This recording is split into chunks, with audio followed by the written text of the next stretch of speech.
Egypt was one of the countries which followed Tunisia in toppling its leader. Now the former head of the UN's nuclear watchdog, Mohamed ElBaradei, has called off his bid for presidency there.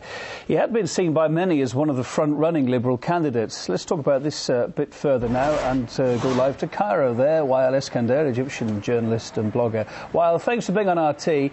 ElBaradei says that he's dropping his candidacy in protest of the current military rulers. What exactly are his grievances and what does he hope to achieve? ElBaradei's stance to not run for presidency and withdrawing his candidacy is an extension to his stance during the Mubarak rule, where he refused to be a presidential candidate in light of corruption. So what he actually means by withdrawing his candidacy is to send a message out that the regime has still not fallen and that the SCAF are Mubarak's extension and that the regime is extremely corrupt.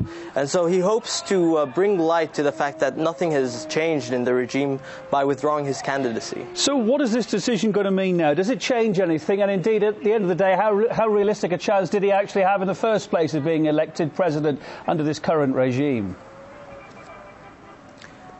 He didn't have much of a chance under the current regime because it was still the same chances as he had during the Mubarak regime. The military wanted to maintain control over every aspect of Egypt's political life.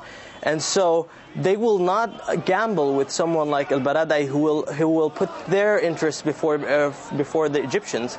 He will probably not do everything in his power to keep them in power, and that's what they're afraid of.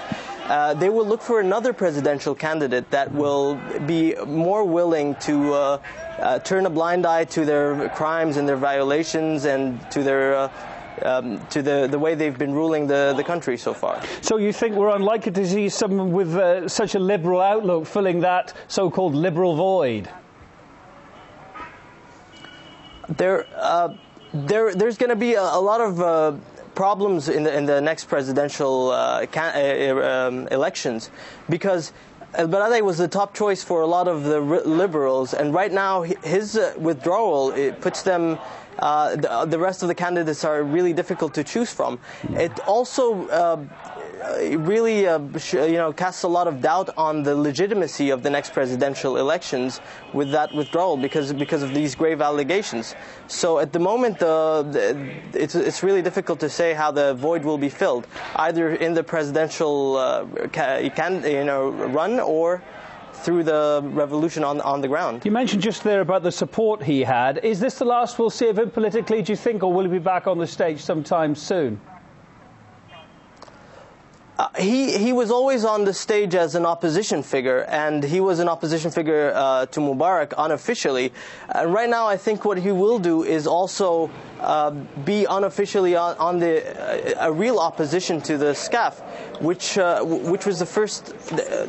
They have a really big problem because this real opposition, combined with what's happening on the ground, is going to cause them a lot of problems later on, because now everyone knows that they're not, they've sabotaged the transitional process completely, and I think he will be around calling them out on that.